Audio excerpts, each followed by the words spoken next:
Good afternoon. Welcome to our educational video series. My name is Stacy Nelson. My husband, Willie Nelson, and I are realtors, and we're licensed in both Kansas and Missouri, so can help clients on both sides of the state line.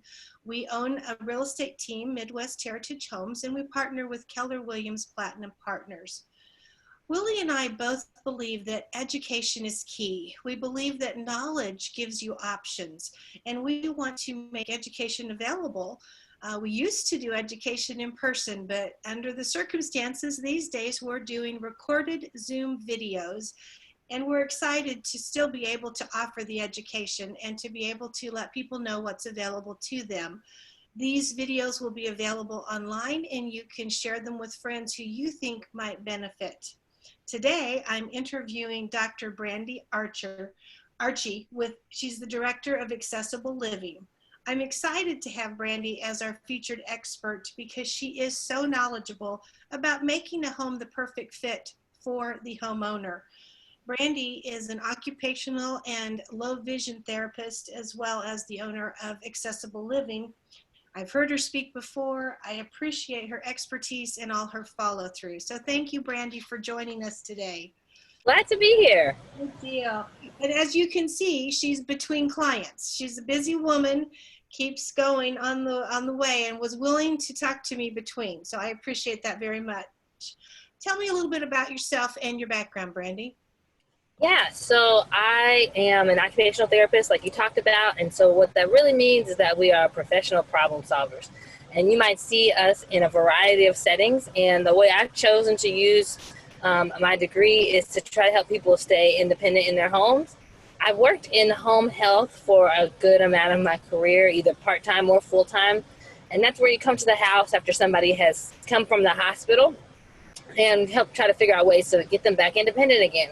And I ran into this trouble all the time of having solutions that would solve some of their problems, but not having ways for them to access it. So as an employee of an agency who was there to do therapy, it wasn't kosher to install a grab bar for them or put on a raised toilet seat.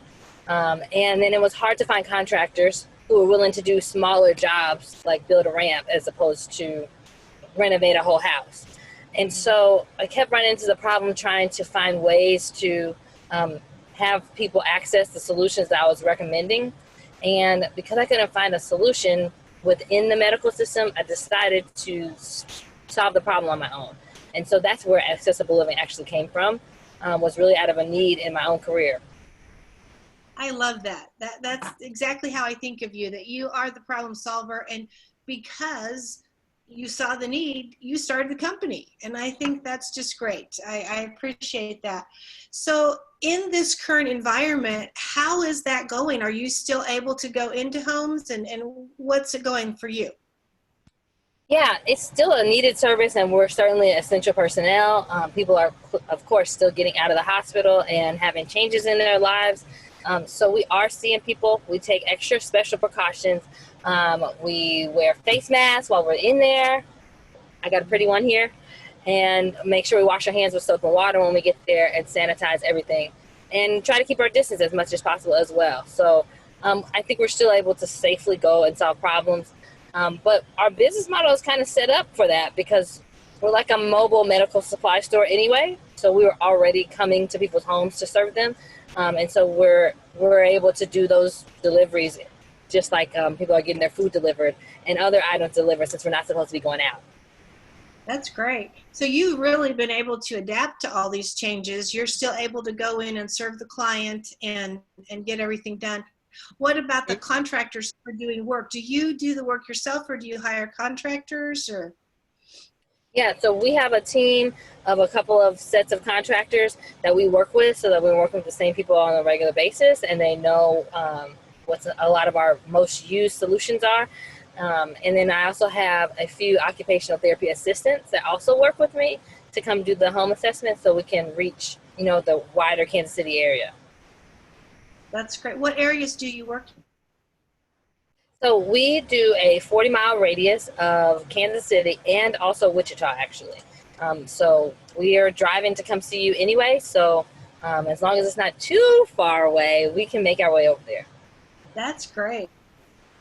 That's great. So what kind of changes, you mentioned grab bars, you mentioned ramps. What are some of the other common changes or maybe some interesting, unusual changes that help people? Yeah, so I use bathroom examples a lot because that's usually the sticking point between somebody living where they are safely and not being there safely or feeling like they need to move. So we do a lot in the bathrooms. We can do something as simple as put a riser on your toilet seat on up to tear the whole bathroom out and take a tub out, and put in a walk-in shower, which solves a lot of problems. So that's the thing that I think we spend the most time doing. But some of the more interesting things that we do are to think outside the box. So right now, people are having trouble finding toilet paper, and we actually have a solution for that. And we install bidets. Now they don't have to be a separate device. It's something that you can add to the toilet that you have.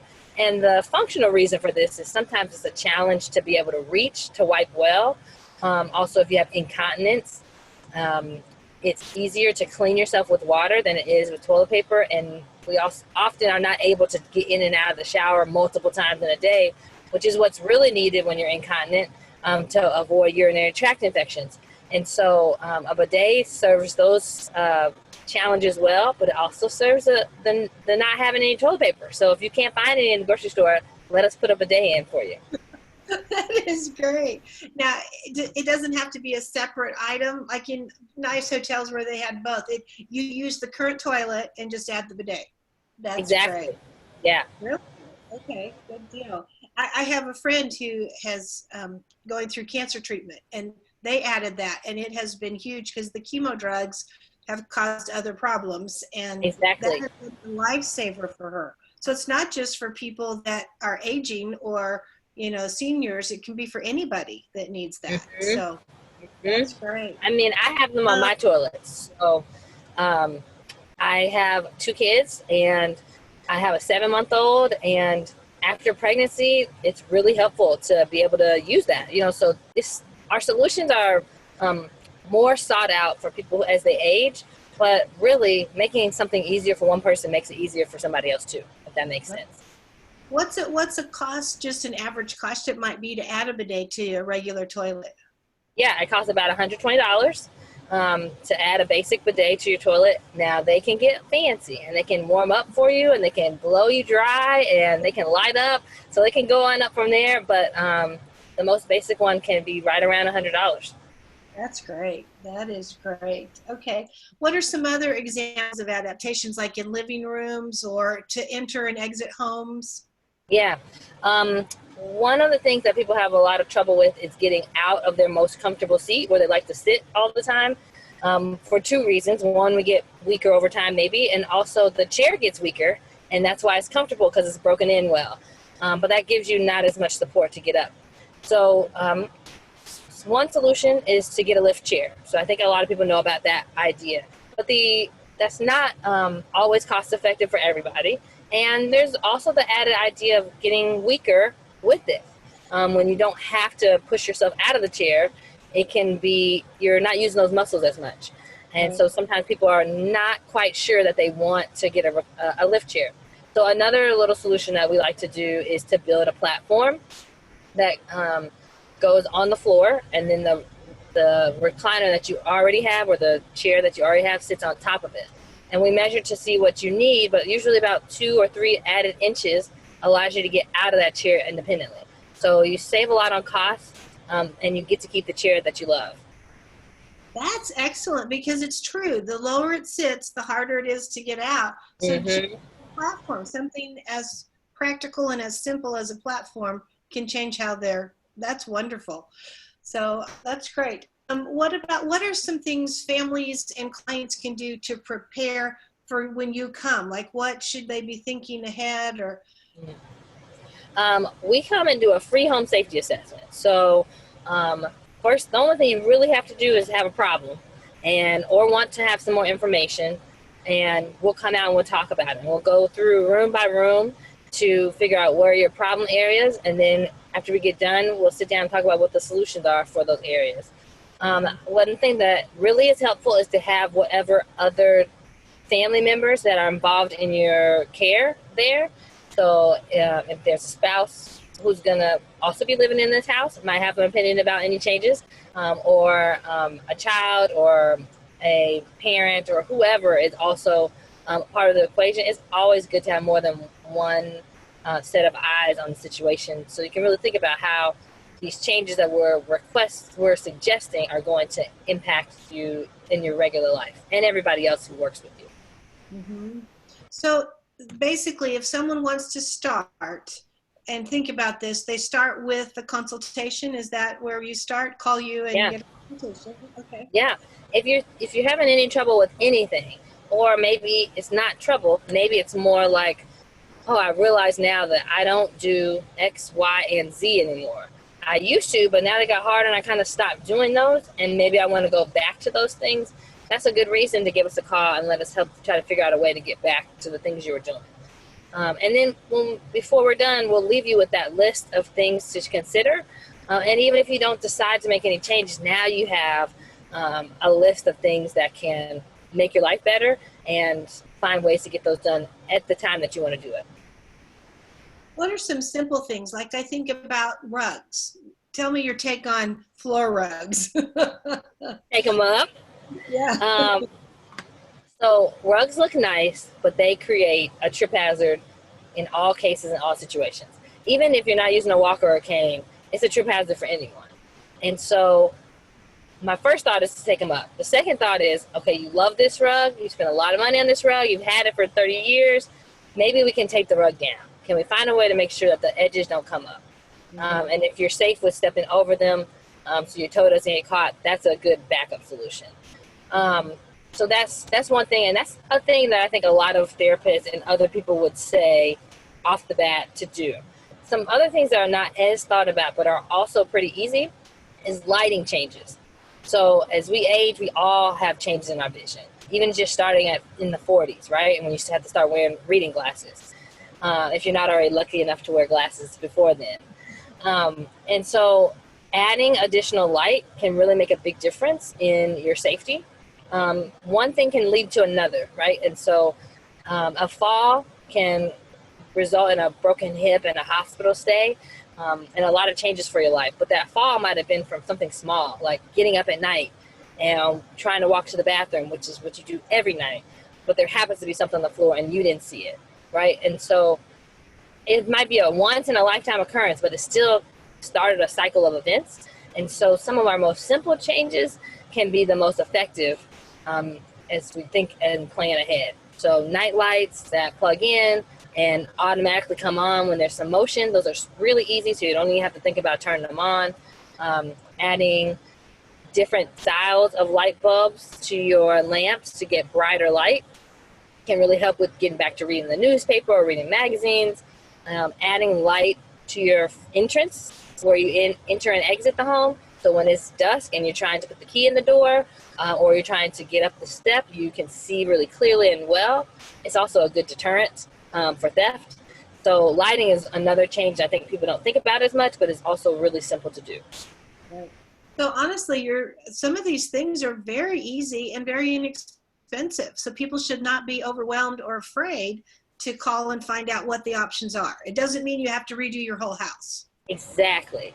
There are plenty of really great companies to go with that will remodel your whole house. And if you're in for that and you're thinking about remodeling, you should definitely consult us, because we can give you some tips and ideas about what to be thinking about when you're making big changes anyway. So if you're going to redo your kitchen, how about we think about redoing your kitchen for life, and we talk about ways that it can be better.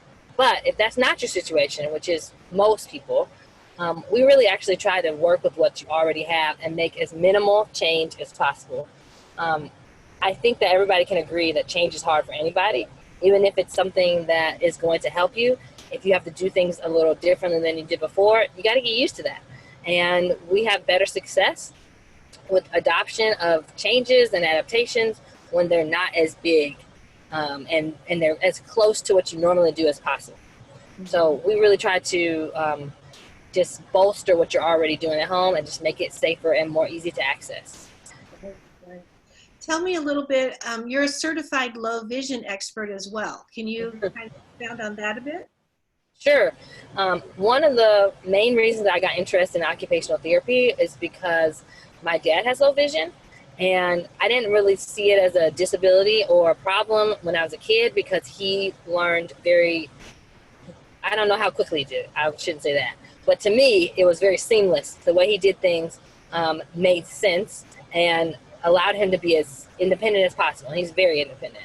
And then later when I went to school, I started to like, oh, he did tell me he can't see out of the side. And, oh, I see why he does this, or why he always wants us to put these things back in the same place, so he can find them again without having to search so hard. And so I thought the adaptation and things that he incorporated in his life were already pretty interesting, and I wanted to learn more. And so I decided to get a certification in low vision. And it also, even if somebody doesn't come to me directly with the low vision diagnosis, it's applicable to so many things that we do every day, and at so many stages in life. And so I thought it was a good skill to add to what we're already doing. So what it really means is that I got extra training and tutelage under somebody who was already a low vision therapist about adaptations and changes you can make in order to maximize the vision that someone has, and allow people to be as independent as possible with whatever level of vision they're working with, whether that's zero vision or light perception only, or with cataracts, but they're not ready quite yet to have them removed, or they're on the waiting list for surgery. So it doesn't always have to be a permanent vision change either. Mm-hmm. Okay, great. So basically, if I'm hearing you correctly, there are many opportunities that can make our life better. Yes. We just have to be open. There's so many. Yes. Yeah. Okay, well, I need you to list your website and your phone number so that whoever's watching can find you. Absolutely. I talked a lot about a lot of different things, and it can feel overwhelming, but that's actually the reason why we are in existence, because you don't know what you don't know. So we try really hard to stay on top of all the new gadgets that are out and all the ways to change things to make it work for you. So if you have any questions, or just want to know a little bit more, you can call us at 816-301-5170. You can also find us on the web at AccessAbleLiving.com, and we spell it funny. It's AccessAble Living. That's ABLE. We like to highlight people's ability and not disability. So that's AccessAbleLiving.com. And you can also email us at info@accessableliving.com as well. Great, great. Well, Brandy, I really appreciate you being on our video series today. I appreciate what you do. I know that you're making people's lives easier, and we are thankful for that. So remember, Accessible has an A, AccessAble, Accessible Living, and it's Dr. Brandy Archie. So, right. Thank you so much for joining us. We appreciate it. Thanks for having me. Sunshine today. Talk to you later. Bye. Bye.